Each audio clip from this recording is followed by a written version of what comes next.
Cool. Season 1, episode 4 of the Salespeople podcast. Ben, how you getting on? How's life? Yeah, good mate. Got a week off this week, which is heaven. What have you been doing? I thought you were going to get a six-pack. Trying. Yeah? We're on like 1 or 2, 3, 4? Just 1 pack will do for now, and then work my way up. Still looking glamorous as ever. Thank you, mate. Thanks everyone for listening. This is episode 4, so if it's your first time, amazing, welcome. If it's a repeat listener, then great. Hope you got something from it. And to introduce the podcast, the Salespeople Pod is the Middle East's first podcast dedicated to celebrating salespeople. So every week we're going to have a superstar salesperson on the pod talking about the journey and a topic close to their heart. And we're kind of in the business end, this podcast, Q4. It's for a lot of businesses out here, for a lot of different industries, verticals, it's go time, business time. We'd love to know, like, if you've got Q4 memories, any kind of sales stories, any kind of what not to do or what to do, given that we're in the last few months of the sales year.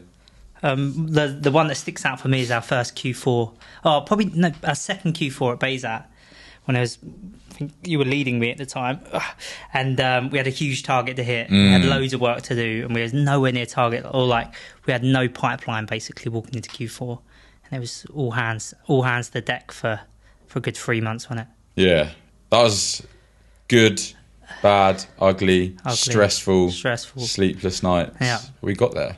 That was a good thing. What if it's someone's first Q4 in sales, and you know, I think a lot of companies put the onus on Q4. It's time to finish strong. A lot of businesses may have budget. They're getting kind of decisions made quicker, especially before like the end of December and like the Christmas run-in. What advice would you have for people in their first Q4 on what to do to really be proud of their performance? If it's your first Q4, I'd probably go and look at who's the best in the team and just watch what they're doing. If people have been there, done that before, experienced the energy of Q4, try and mirror what they're doing, learn from them, and sort of execute from there. Yeah, I think that's something as well, not just for Q4, but in general. If you're a salesperson, it's your first or second job, go and find out what the best person's doing. Can you buy them lunch for a week to go on meetings and see what they do? 100%. Can you get an idea of how their CRM health is? What you remember the first couple of weeks when we was at read.co.uk, it was so clear who the big billers were, when they walked around the office a little bit different. Well, they were intimidating, weren't they? Yeah. And I remember, I think you done the same. You just sort of watched them and watched what they were doing, and just like, all right, I want to be there in 3, 4, 5 years. And just made sure you were a little bit louder when they knew that you could see them. Yeah, it was good. Good stuff. And what not to do? I mean, you know, with Q4, it's getting to the end of the year. People get desperate. You want to end the year on a high.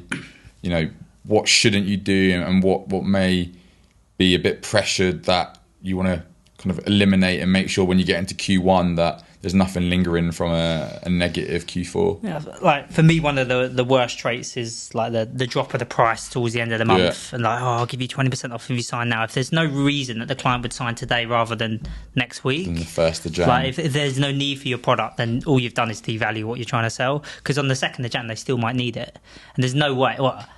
I don't know many deals that have then closed at the higher rate when you've offered 20% discount. So if you're going to offer 20% discount this quarter, you better be able to honour it next quarter. Otherwise, you just damage that relationship, especially if you spent 6 months trying to build them into pipeline. They become pipeline. They're interested. You're almost there, and you just drop your pants to try and get a deal that you could never get signed off because the budget isn't there for whatever reason.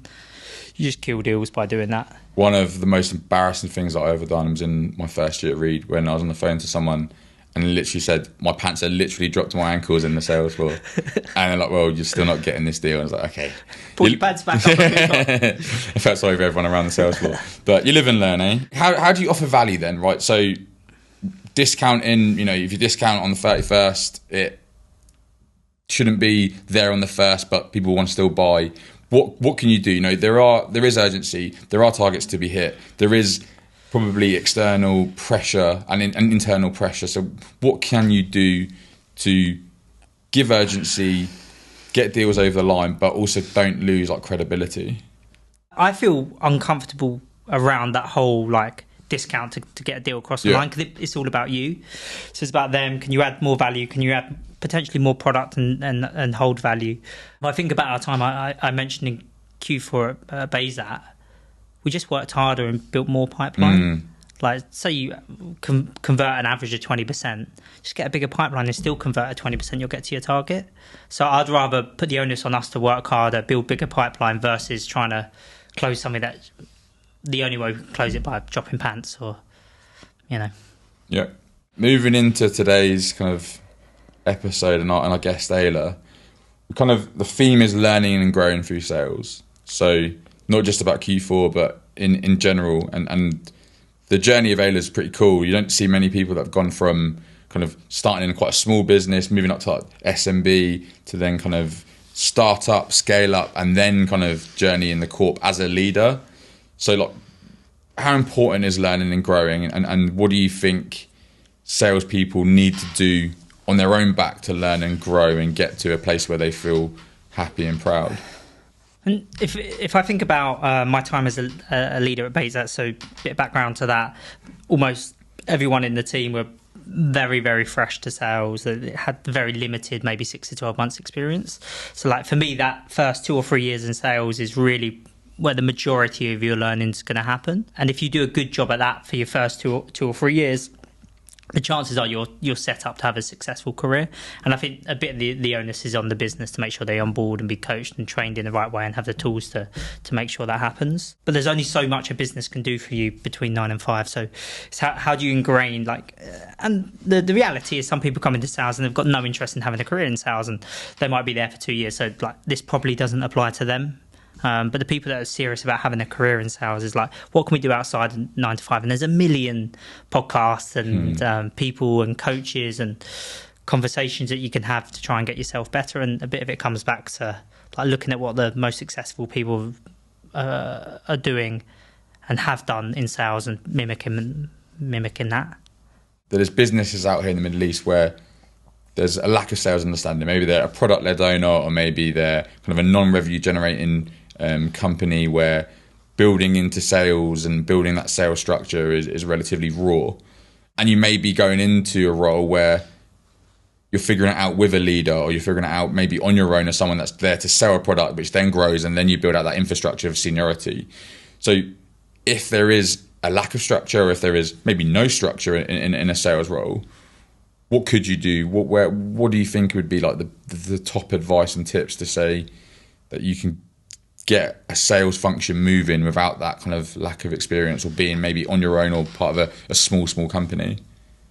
I don't know if that's the right role for someone fresh that doesn't have the guidance. I mean, but I think this will be interesting with our conversation later today with Ayla, but like both of us have worked in big corps and smaller businesses.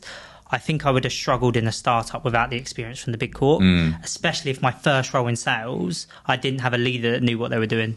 Like if I think about junior salespeople that are going into product-led businesses where the founders and the senior leadership are purely product people, that's really tough because you really can't, it's not, without the experience and the knowledge and the failing, it's really hard to figure out how to do it.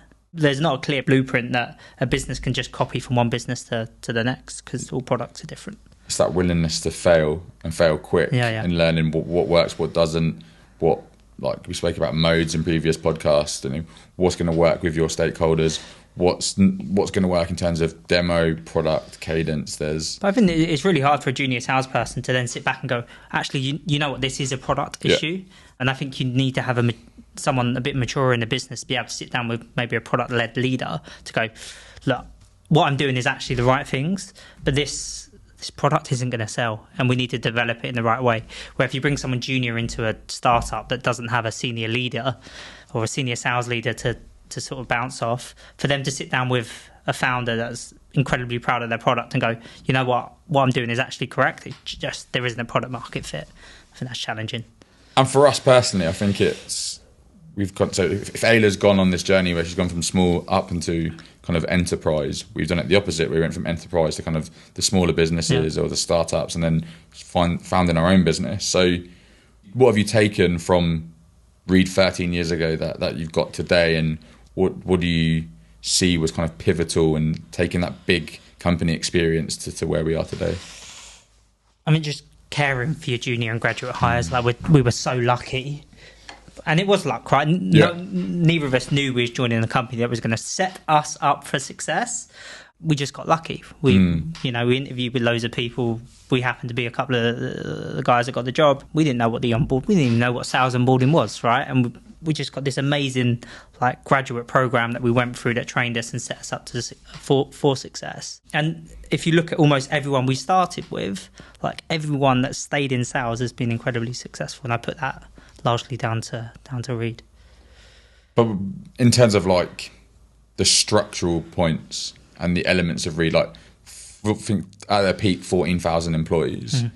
So you agree every salesperson that's been there that's had a longer tenure has either left and joined great businesses or started companies and has been there and has been integral and made great revenue for the company and brought on amazing brands and sustained great brands.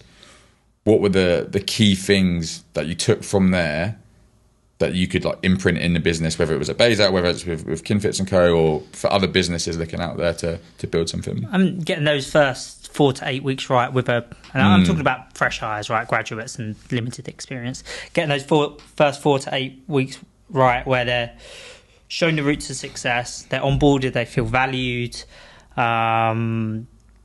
and there's a clear path from, I think at Reed we had they called it foundation, which felt like reception. And you sort of went through a 2-week program, and then you graduated out of foundation through to a junior salesperson on the sales floor. So having that structure in place where there's a clear path to this is where you start, this is what's next, and this will be where you end up if you're successful. Yeah, I think a company, can't remember the company, but the best example of kind of progression and learning and development was the mountaintop. One sheet of paper. This is the bottom of the mountain. This is the top of the mountain. So clear. There's 9 positions to get there, and within that, there's those little kind of sub responsibilities and objectives that you can get to, whether it's revenue, whether it's KPIs, whether it's attitude. But so clear on one sheet of paper. Tick those boxes, and obviously within that, there's a subset of characters, behaviours, of performance that you need. But at least you know where you stand, and everyone is on the same page. And I think in our days at Reed, it was very clear.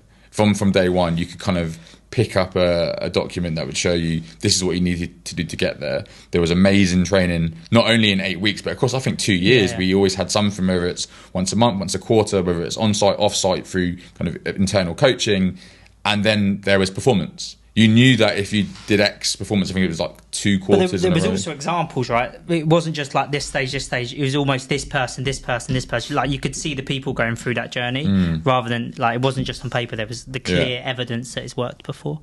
And the best internal PRs when the people left, and then brought them back. Not the best payers, and rightly so in terms of the amount that they invested in development was obviously at the cost of further bigger pay rises, but obviously competitors capitalised on that.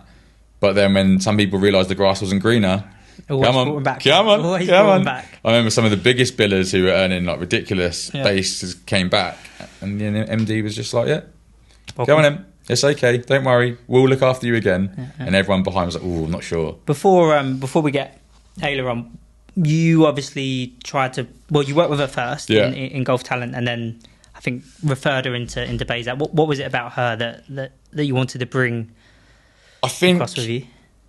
Ayla has a lot of kind of enthusiasm for sales. She's got a good energy where you want a sales floor that's kind of buzzing, especially when we were in Bayes-Out.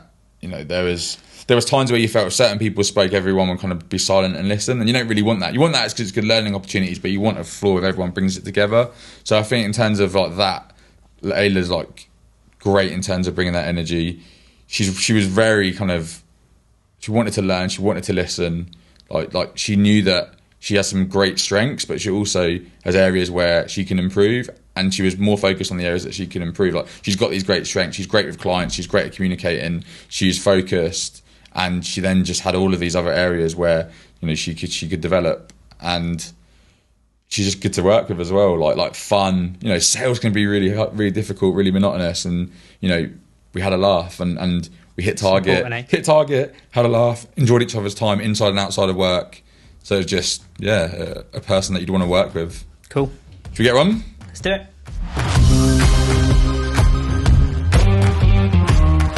Hello, Ayla. Hello. How's it going? It's good. How are you? I'm amazing. Amazing. Yeah, absolutely. Fantastic. Got you next to me again after all these years. I know, it's been a while. How you feeling? Great. Yeah. Excited. Good. I mean, to see Ben specifically. I mean, it's been so long. We're all here to see Ben. This is true. He is a star. The podcast is about learning and growing through sales. And we think that you've learnt and grown a lot. Shock. Yeah. Keen to explain more. We'd love to know about the journey, how you got to the pod, and what's been going on in your sales world. So how I got to the pod, I'm going to start with that. I think you guys just missed me so much. And so you thought, wow, she's done okay. You do know there is editing, right? Let's put her on. No, but I think, you guys have a goal with your podcast and like everything you guys are trying to achieve. And through your careers and people that you've met, you've kind of narrowed down people that you want to speak to and kind of pick their brains. So I think that's how I ended up here today. My journey, I mean, I'm exhausted. I might as well just retire now. But I never thought I would be in sales, ever. If I look back, I don't know. Well, I wanted to be a lawyer, to be quite honest. Very close to being a lawyer. that is literally that is actually what I aspired to be back in the day. Then decided to just go into business and didn't really know what I enjoyed, so I dabbled in learning different things.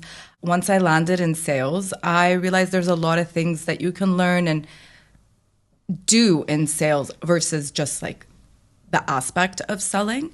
And so throughout my journey to where I've gotten today, which I'm sure we will talk more about, it's really just the process of learning everything that you can in a business and kind of finding what you are really passionate about and excelling at it and becoming an expert in that. How do you feel about sales now then? So I don't sell directly anymore. And when I look back, I loved selling in my younger days. Would I go back to it? No, but not because I don't like it, but because I love teaching it. So I think this is one of the things that I've learned in my journey is that being a good leader is being able to do the job, but also to pass on your knowledge so that the next generation of salespeople become better than you. And I think that is so important and that is lacking in the environment of sales now as well. You came from the States? I came from the States. How was selling in America and what's the journey been like in the transition from America to the Middle East? So interestingly enough, I did not sell when I was working in the US. I started as an account manager.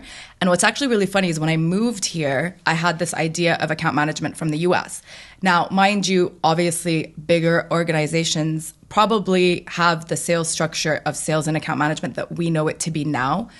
But 15 years ago in, your local Michigan company, account management was something totally different. And so I was actually shocked when I moved here.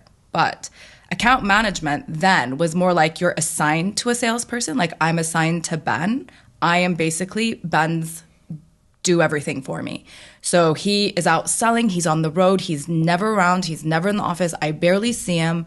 And I am his right-hand man. He needs, his clients need help, billing, a problem. I was in oil and gas delivery for the longest time. So if there was an issue with a delivery or there was a missing invoice or payment is missing, I was his person. I did everything for him so that he could focus on selling and bringing in more business. So it was a bit backwards. Yeah. Did you get the recognition doing all of the legwork while some salesperson's out there doing all of the nice stuff? I mean, no. So here or in most organizations, account managers have a target, whether it be to upsell or cross-sell, right? Back then, it was just, this is your job, kind of like a sales admin. So it was called account manager. And that was the shocking thing of when moving here. I was like, oh, there's a whole different definition of account management. And I remember being like, why do they have targets? I'm just here to help the salesperson. So that was a turning point where then I switched into sales. So did you know when you took your first job here that it was a sales job, or did you think it was like the role in the States? No, I knew it was a sales job. It was golf talent. I was terrified because I had always supported sales. I was so good in that support role, learning and being the right-hand man and just dealing with customers on the back end, that when I had to be on the front end, I was like, what do you mean pick up the phone? As if I'd never picked up the phone before, So that was kind of a culture shock in terms of my career. But here we are now. So I definitely am glad I made that switch as well. What did you learn from your time in oil and gas and the salespeople that you were admin towards? Yeah. So, and this is actually one of the questions that you asked, what's the difference between selling there and here? Organization. I find that this region, not specifically the UAE, but the region is so disorganized in its sales process, whether it be setting up meetings, talking to the right people, communication being passed on the way it should be. Whereas in the US, you speak to anybody in the organization, whether it be a secretary or a junior or a mid-level or even the C-level. And you set a meeting and they stick to it. Like, it's in the calendar. We are meeting, we are talking, we are going to have this dialogue. Whereas here, you'll be like, I'd really like to meet you to discuss our product and service and how we can help elevate your business. Send me an email. 1 email, 2 emails, a WhatsApp, a phone call, 17 phone calls, no answer. And then you put it in the calendar and it's like 2 hours before, can we push this? There's no accountability, I feel. And I think that's the hardest part of selling in this region as well. That's, I think that for me is true, but it's changing. I think as a market, it's obviously not as mature as the US sales market or software market, right? So what I think Dubai was 8 years ago compared to now, like, it's a lot more like Americanized in the way that like there's meetings and they're here and progressive. But I think we're moving in the right direction towards it. I guess your role at the moment is the training and development of businesses in this region to actually, you set a meeting, you do it like this, you send your calendar invite, you send your summary email. So, like, it's work from people like you that's pushing the needle, I think. Well, I think especially us, like, our history, you guys coming from a corp, me coming from the US, where it is a lot more comprehensive, I can say. We bring that, like, organization, respect. If I send you an email, just respond. Even if it's a no, at least I won't harass you anymore as a salesperson. And I think it's people like us, expats, coming into the region that are making it a bit better, a lot better. Is that not like meetings getting set up and not being taken, or people kind of saying yes but not kind of pushing through? Is that just a case of a lack of quality salespeople, just pushing that needle, that kind of spray and pray culture? Whereas in other parts of the world, maybe there's more onus on really drilling down on why someone should spend time with you versus pushing for an agenda of a conversation when you haven't earned it? I think it comes down to also, so the urgency from the company that you are approaching. They might just be stuck in their ways. They're like, this is a nice to have maybe, or it's not urgent for me to have this conversation. But also from a sales rep's perspective, we're go-getters, we're high achievers, we want the dollar signs, but then not everyone is like us. And some people are just like, okay, they didn't answer. Well, I don't have anything to do today, so I'll just sit on the couch. Like, I'm not even going to keep generating leads. I'm not going to keep trying. I'm just going to let this meeting happen when it happens. And I think that is the lack of urgency from both sides. So when you came over from the US to the Middle East, obviously you're an individual in a few roles. How was like learning sales and how was getting through to that transition of then moving into a leadership position? Learn everything. How'd you do that? Ask questions, harass people. I'm the type of person that wants to know the ins and outs of everything. Not just talk to a person and get a meeting and sell whatever I'm selling. I want to know what they are doing, how they are doing it, why they are doing it that way. And then I want to know how my product works. If it doesn't work, why? What happens if you click this button or that button? Like, I want to be able to do everything and understand everything with my eyes closed. And that is how I became where I am, or how I grew to be a leader, is because I take that importance and I pass it down. It's not just about picking up the phone and then hanging up. It's not just about closing a deal and moving on. Own your client, own your relationships. It's not just, okay, this is done now, move on. Talk to us a bit about your current role. So what's your roles, responsibilities now, and how are you passing on that knowledge to...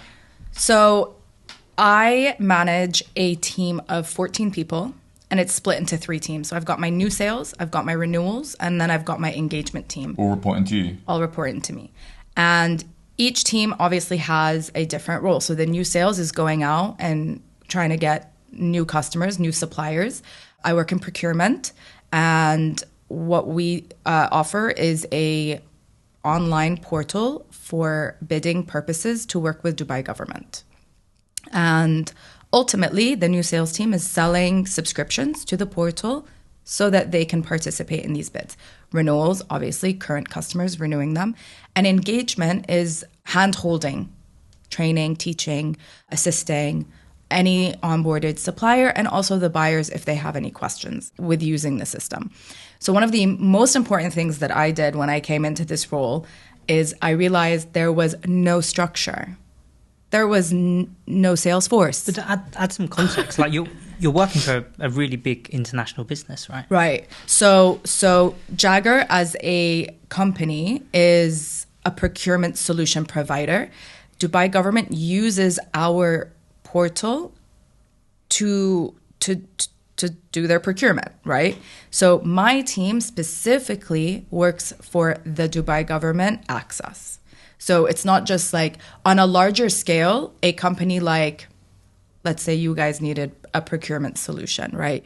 You would use the system and the modules that we offer as you need it, let's say contracts. And you would have a dedicated account manager, customer success manager. And on a larger scale, you are using the system. With Dubai government, it is specifically my team helping them. It's like they have their own sales team just for them.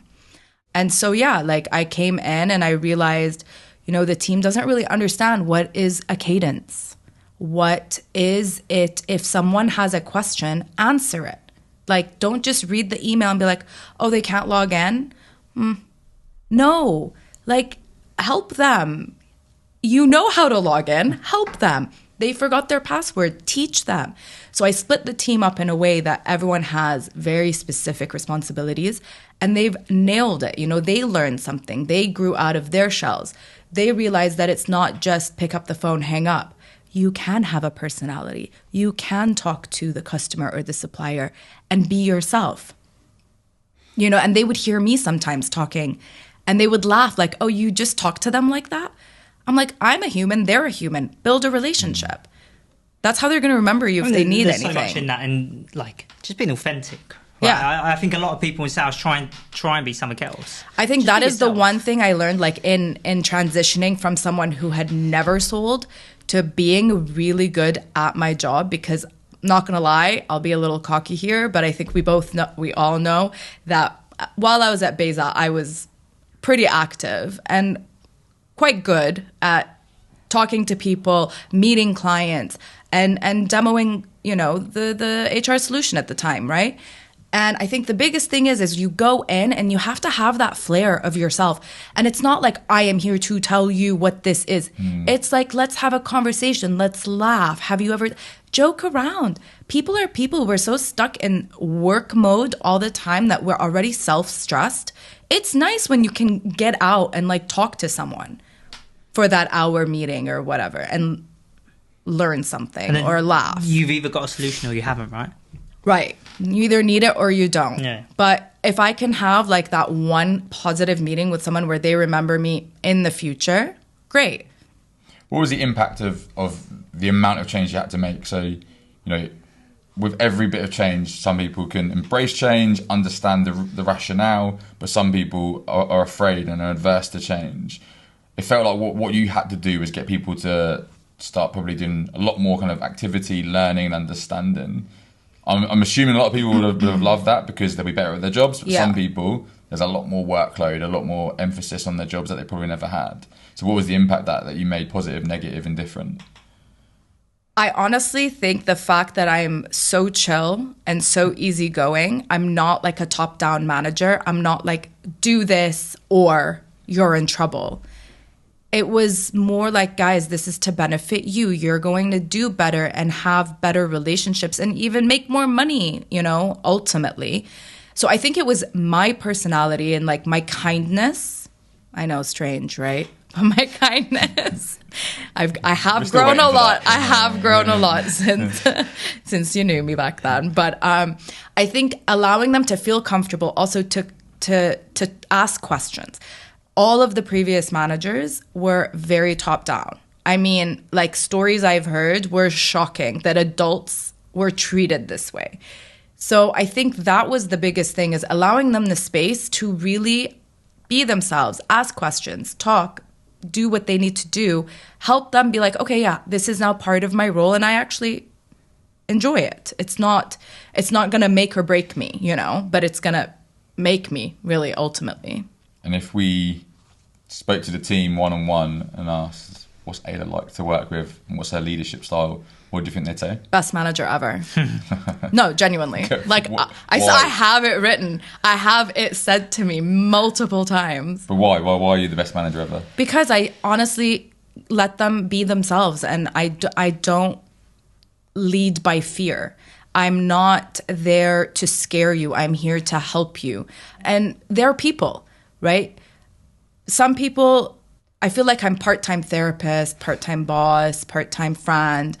I'm like all the things mixed into one. And I think it's a great thing when you are able to have that relationship with your manager where if you have an issue or you're having a bad day, that you can talk to them, because you're at work the majority of your day, and we have lives, we have problems, we have issues that are going on in the back of our mind. And I always tell the team, like, let it out, like take a minute, breathe, let it out, but then get back to work. And whatever you need to do to release that, do it. But don't take a week, oh, I've had a bad week. No, we don't have time to have a bad week. We have targets, we have to do our jobs. So there's that balance of like, I'll allow you this space, but we have to also circle back and understand what our priorities are. So I think it's just, honestly, kindness. Being the best manager ever is great, but there must have been bumps in the road to get there. What's been like any day, any moment where you're like, this has been a challenge? I am a workaholic. I take my job very seriously. Whatever, I might be the person picking up trash. I will take that job very seriously. I think the biggest bump in the road is when people do not provide the same respect or urgency towards something that you are trying to build for the greater good and you are trying to help them. So I think, you know, I remember clearly we transitioned from no CRM to Salesforce, and we all love Salesforce. And the team didn't really understand. Like, they were so used to doing things in a manual way. Like, your pipeline was in Excel. Guys, do you understand what that means? I was in shock. So I spent, and mind you, I'm now working for an international corporation where it's not like us at Bayzat, hey guys, we need to fix this in the product, or we need to get this on the website ASAP, and, you know, Safwan goes and does it, right? It's like, I have to get an approval. It has to go to the US. They have to put a project management team together. You now have to explain everything to the project management team. Then the project manager leaves and you have to start all over again. It took me 1.5 years to implement Salesforce for my team. And so when I was doing the rollout, I was so excited. Guys, it's going to automate your life. It's going to free up so much time. Everything's going to be on a dashboard. It's so beautiful. And no one really understood the urgency of learning. And I was like, guys, I've done this for you. Please show up on time and like, let's learn. And it was just one of those things where, but why? What do you mean, but why? But that never seemed it working. Right? So yeah. You have to show them. So I think that was probably the biggest challenge that I faced, is like not adverse to change, but not sure why the change is happening or how it's going to affect their lives until they now see like, wow, how did we live like that before? Can I like go right back to the start of your career. You said you wanted to be a lawyer. Yeah. Right. So your family were thinking you were going to become a lawyer? Yeah. How did they take it when you moved into sales? They didn't care. It was Yeah. like, honestly, it was my choice. Like, so actually, it's funny, actually.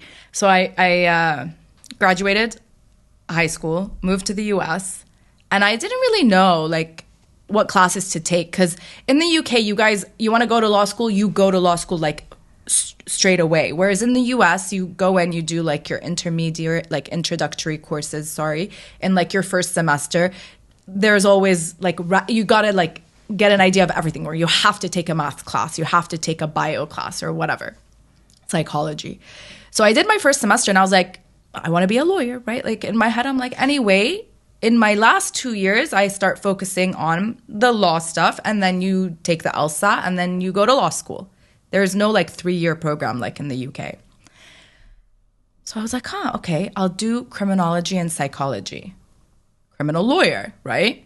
My dad was like, no, that is a waste of time. There was no career in criminology or psychology. And I was like, yeah, but that's not the point. Like, I'm just doing all the prereq classes to lead me into this.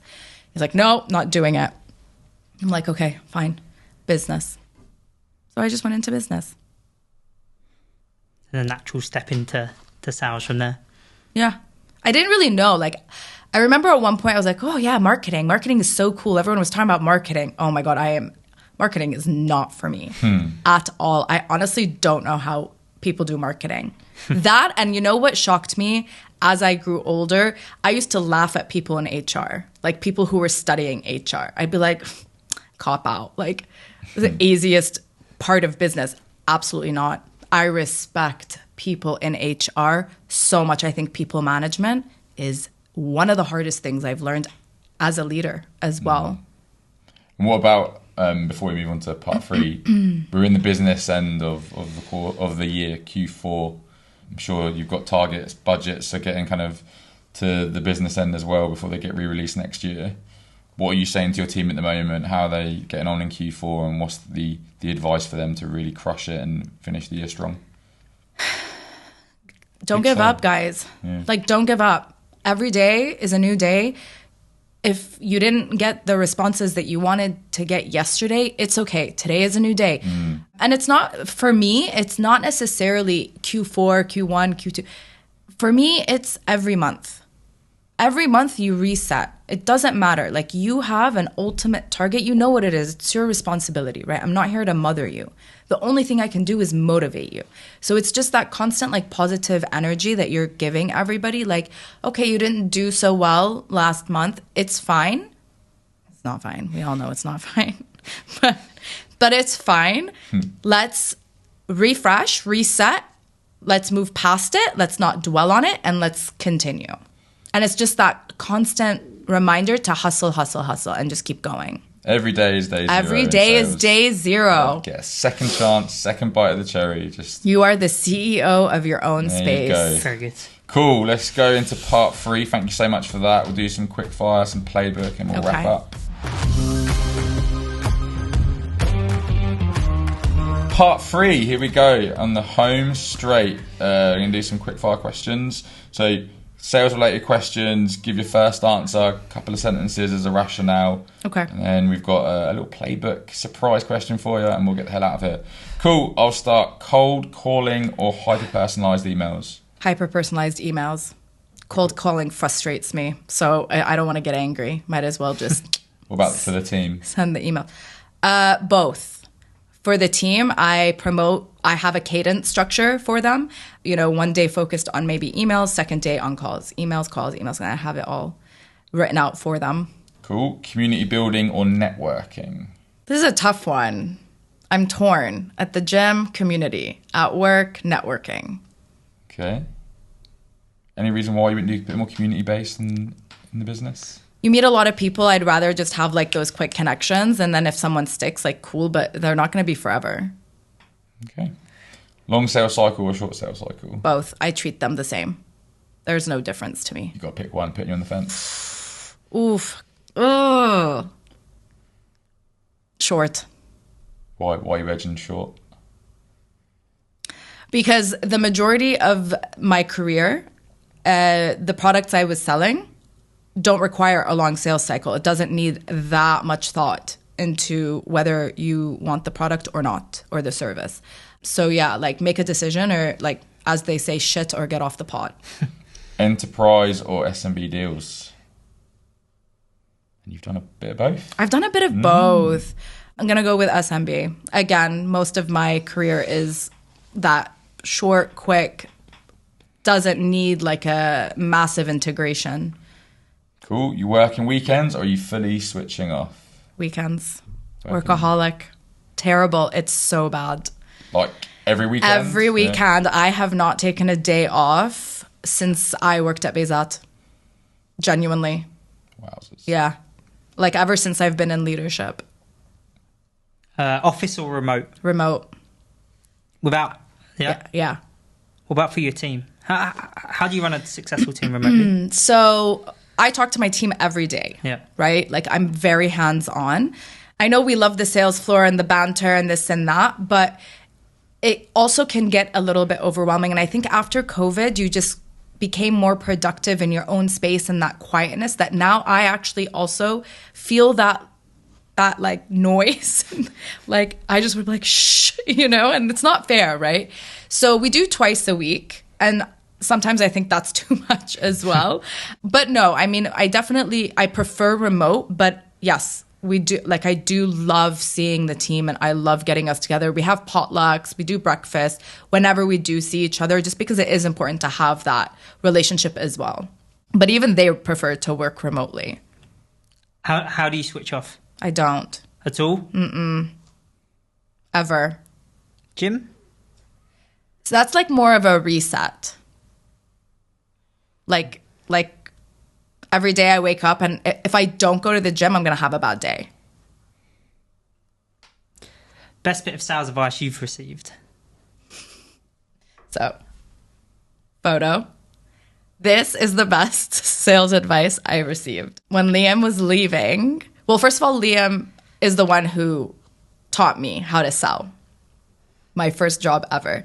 And he was leaving Golf Talent, and I was heartbroken, right? Like, he was my bear. And so he was like, okay, you know what? He pulled this out of his wallet, gave it to me, and he put a note on the back that says, don't be an idiot. And it was basically like, just don't be an idiot. Just do the job, do the work, pick up the phone, dial the number, talk to the person, and do it. And I have kept this for 10 years. So strange about that is crazy. That is the best advice I've ever been given. Love that. What's the one tip you'd leave the community before you go? One tip. I mean, I really wanted to say every day is day zero, but we kind of covered that. So, I mean, just don't stress, right? Like, we have one life to live each day. Work is work. It's always going to be there. But also, like, be mentally sane for yourself, because there's so much going on in everyone's lives. So do your best. Do the best that you can do each day. And if you didn't really feel like you did your best, you have tomorrow. So we've got our playbook question. So every week we will get the guest to give us a question that will be then asked to the next guest. So you will give us a question after. So the question came from Alistair, who is the co-founder of Tiller. His question was, what advice would you give a salesperson stepping up into a leadership role? Great question. Okay, so you're stepping up into a leadership role. First thing I would say, I have two things. First thing I would say is know your role. Like, if you're not willing to do your role plus more, you're not going to succeed, because being in leadership, it's game over. You're no longer just selling or just doing that one part of your job. You are in leadership. You are growing the business. You are part of a much bigger picture. So know your role plus more, because you've got to. You're not going to succeed if you don't go the extra mile, whether it be learning everything, learning finance, learning product, whatever it may be in that industry. And the second thing is if you're managing people, know your people. each person you manage has a personality. You cannot treat everybody the same. And I think this is one thing that makes me a great manager. I will toot my own horn. I know each person on my team. I know how they think, how they feel, how they operate. Therefore, I know how to communicate with them and I know how to help them. You want to be a good leader and you're stepping up, know your people. Very important. Amazing. Yeah. So have a think about the question that you were going to ask the next guest, and we'll get that before we go. But anything else to add before we're done? No, I'm great. Thanks Amazing. for having me, guys. Thanks this so was much. fun. Really good. For everyone, we'll be back next week. Appreciate if it's the first time. Thanks so much. If you're a repeat listener, we love you even more. Have a good one.